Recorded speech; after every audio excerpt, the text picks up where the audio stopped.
আজকে আপনাদেরকে এমন একটা জায়গায় আমরা নিয়ে যাব। সেই জায়গাটা আসলে এর আগে হয়তো কেউই আসে নাই। আসলে আমাদের প্রত্যেকটা মানুষের কিন্তু প্রয়োজন এই জায়গাগুলোতে আসা। আমাদের মানবতা সামাজিক সংগঠনের পক্ষ থেকে আজকে আমরা ছোট্ট ছোট্ট বাচ্চাদের দুপুরে একবেলা খাওয়ানোর আয়োজন করেছি। আয়োজনে আমাদের মানবতা সামাজিক সংগঠন সভাপতি আমাদের ভাই আছে। তো পুরো ভিডিওটা দেখবেন, আমাদের সঙ্গে থাকবেন, আশা করি সবার ভালো লাগবে।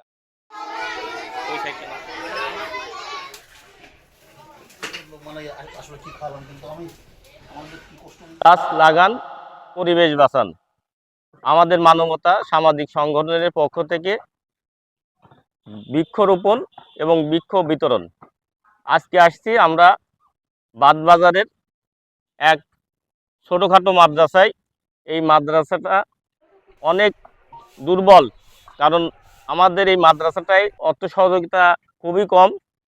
এই মাদ্রাসাটা যারা আমাদের এই ভিডিওটা দেখছেন, আমাদের মানবতা সামাজিক সংগঠনের পক্ষ থেকে আজকে তাদের দুপুরের খাওয়ার একটা আয়োজন করা হয়েছে এবং বৃক্ষরোপণ এবং বৃক্ষ বিতরণের কর্মসূচি আমরা করছি।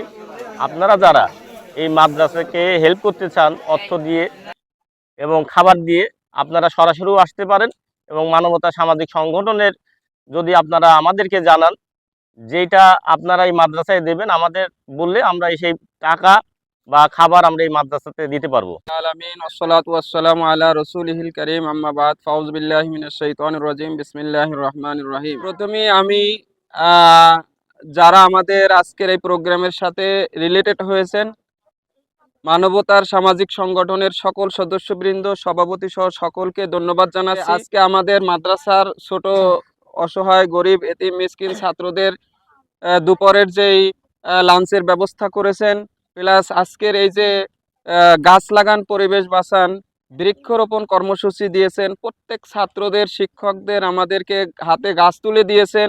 গাছ মানুষের অমূল্য সম্পদ। অক্সিজেন দিয়ে গাছ মানুষদের বাঁচিয়ে রাখে।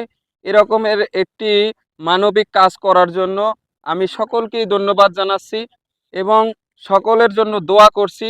বিশেষ করে আপনারা যে আমাদের মাদ্রাসায় এসে আমাদের মাদ্রাসাকে অলংকৃত করেছেন, দেশবাসীর কাছে আমাদের মাদ্রাসাকে পৌঁছে দিচ্ছেন এবং দেশে প্রবাসে যারা আমাদের আজকে ভিডিও দেখছে এবং শুনছে, সকলের জন্য আমাদের দোয়া এবং আন্তরিক শুভকামনা। আমাদের এই মাদ্রাসার নাম মাদ্রাসায় দারুল আশফাক আল ইসলামিয়া, লাহিনী দক্ষিণ পাড়া রেগুলেটর মোড়ে এই মাদ্রাসাটি অবস্থিত। মাদ্রাসায় প্রায় 1 শতাধিক ছেলেমেয়েরা পড়াশোনা করে। আবাসিকে প্রায় 50 জনের মতো ছাত্র অবস্থান করে। 5-7 জন শিক্ষক এখানে প্রতিনিয়ত থাকছে, খাচ্ছে। আমাদের বোর্ডিং চালু আছে, লিল্লা বোর্ডিং এতিমখানা চালু আছে।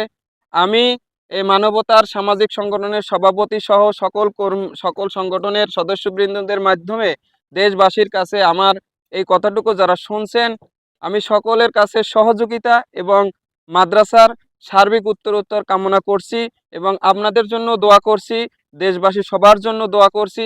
আমাদের এই মাদ্রাসার জন্য আমরা সকলে মিলে সব ক্ষেত্রে, সামাজিক ক্ষেত্রে, পারিবারিক ক্ষেত্রে, রাষ্ট্রীয় ক্ষেত্রে, দেশ এবং বিদেশে আমাদের এই মাদ্রাসা যেন সুনাম অর্জন, খ্যাতি ছড়িয়ে পড়ে এবং মাদ্রাসা যেন সামনে আমরা সকলে মিলে এগিয়ে নিয়ে যেতে পারি। আর পরকালে এই মাদ্রাসাটি যেন আমাদের মুক্তি ও নাজাতের জরিয়া হয়, এই আশাবাদ ব্যক্ত রেখে আপনাদের সকলকে আবারও ধন্যবাদ জানিয়ে আমাদের সাথে থাকার জন্য, আমাদের সাথে যুক্ত হওয়ার জন্য আমি আমার কথা এখানেই শেষ করছি। আসসালামু আলাইকুম ওয়া রাহমাতুল্লাহি ওয়া বারাকাতুহু।